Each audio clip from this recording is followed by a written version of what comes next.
Then I saw them, like they'd done it 1,000 times before. The last shred of self-deception evaporated. All those late nights, working. My husband Julian didn't know I'd decided to transfer 15% of the company shares to him, a gift for our 10th anniversary, until the day of my son's health checkup.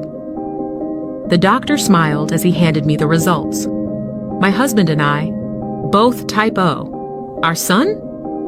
Type A. I looked at the boy sitting beside me, a miniature version of Julian. I didn't make a sound. I simply, calmly, did two things. First, I pulled a strand of hair from my son's head when he wasn't looking. Second, I tore up the share transfer agreement I'd prepared. I watched my son walk through the school gates before turning the car around. The DNA testing center was across town.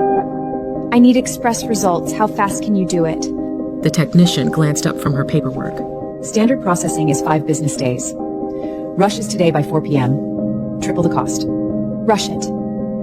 My hands trembled slightly as I handed over the sample. After they swabbed my cheek cells, I sat in the waiting area, staring at the clock on the wall. Every second felt like an hour. I pulled out my phone and made another call. I need you to investigate my husband, Julian Robinson. I want to know everywhere he's been, especially in the last few months. The private detective's voice was professional, detached. Understood. At 3:40 p.m., my phone buzzed. I opened the electronic report, skipped straight to the end. DNA analysis indicates a 0.0001% probability of biological relationship between Vivian Hart and Alex Robinson. Based on genetic marker analysis, evidence does not support Vivian Hart as the biological mother of Alex Robinson. Even though I'd prepared myself, seeing those words made my vision blur for a moment. I leaned against the wall and slid down to the floor. Not my child. I'd raised a child who wasn't mine for 9 years. So where was my child? I drove straight to St. Mary's Private Hospital, the same place where I'd given birth 9 years ago.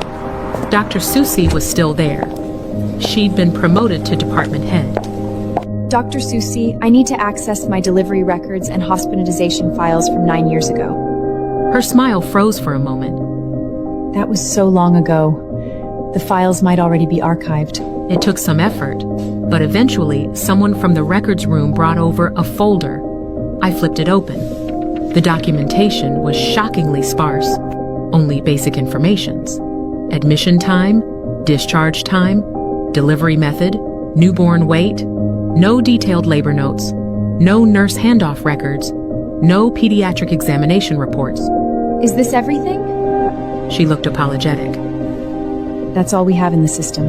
Paper records are usually kept for 10 years. You're right at the edge of that window. What about the newborn footprints? The blood samples? She shook her head. Those should be in the newborn records, but we couldn't locate them. It was obvious there was something wrong. An abnormally simple medical file. Missing newborn records.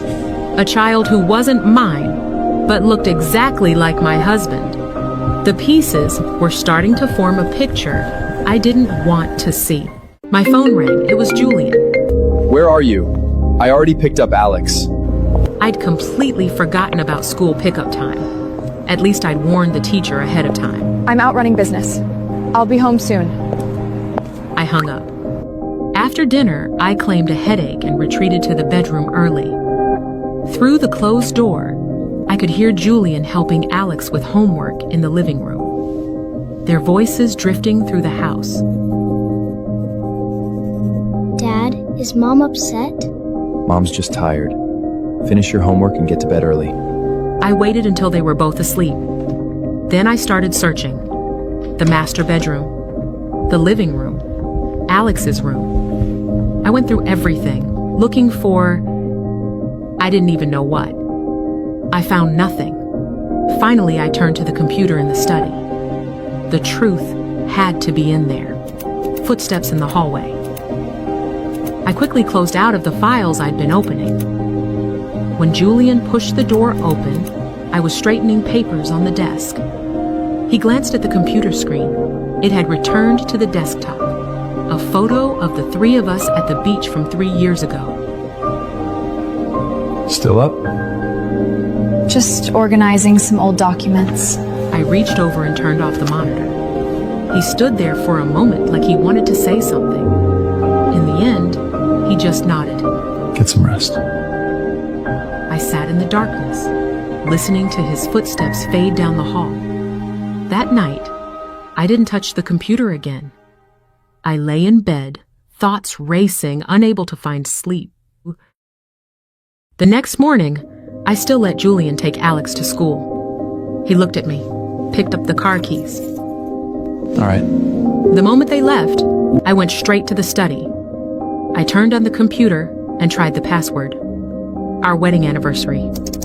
Wrong. His birthday. Wrong. Alex's birthday. Still wrong. I tried the date we first met. His mother's birthday. The day the company was founded. All wrong. The system locked me out. Please try again in 15 minutes. I sat there, staring at the login screen. This computer we'd bought together, now locked against me. That evening, Julian came home from work. He was barely through the door when he said, I'm going to Italy tomorrow. Business trip. Not sure how long I'll be gone. I came out of the kitchen carrying a dish.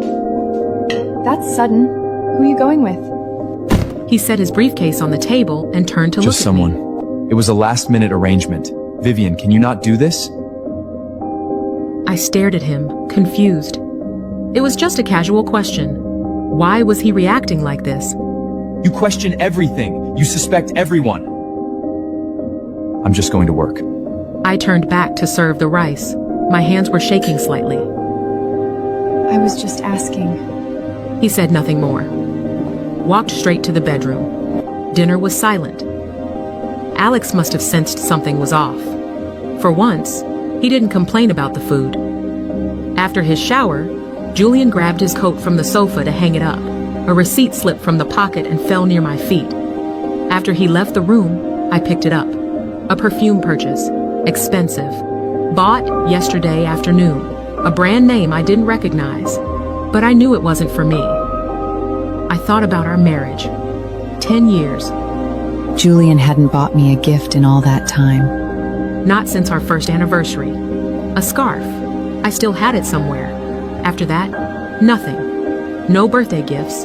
No anniversary gifts. No just because gifts. I told myself he wasn't romantic. He showed love in other ways. He was practical and focused on providing, on his career. I'd made excuses for him. But now, holding this receipt, I understood. He wasn't unromantic. He wasn't too busy. He wasn't too practical. His romance just wasn't for me. It was for someone else. Someone who wore expensive French perfume. I wrote down the information from the receipt. The next morning, after Julian left for the airport, I called the boutique. I need to verify a purchase. A receipt from yesterday afternoon. One moment. Yes, I have it here. The buyer was Chloe Williams. Chloe Williams. I knew that name. Julian's secretary, hired 6 months ago. Early 30s, divorced. I drove to the airport. I didn't know what I was hoping to confirm. Maybe the perfume was for a client. Maybe I was overthinking this. I waited outside the International Departures Hall for half an hour. Then I saw them. Julian and her. Chloe wore a beige trench coat, pulling a small suitcase behind her. She walked beside Julian, laughing at something he'd said. Julian's face carried an expression I hadn't seen in years. Relaxed. Genuinely happy. At the security checkpoint, Chloe stopped. She reached up, casual and familiar, to straighten Julian's collar. He didn't pull away. He leaned down and whispered something in her ear. She smiled. Then she stood on her toes and kissed him on the lips. Julian's hand rested on her waist. They stayed like that for a moment before separating. Like they'd done it 1,000 times before. The last shred of self-deception evaporated. All those late nights, working. All those times he'd been irritable with me. All of it finally made sense.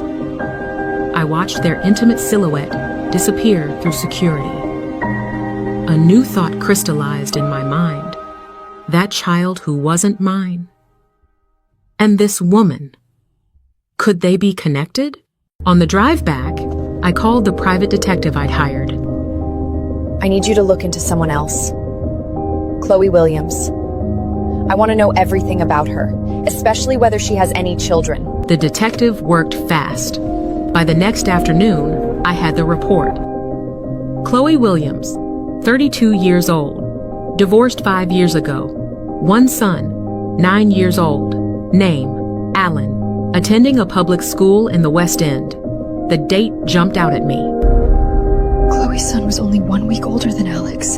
For the first time in 10 years, I felt my blood run hot.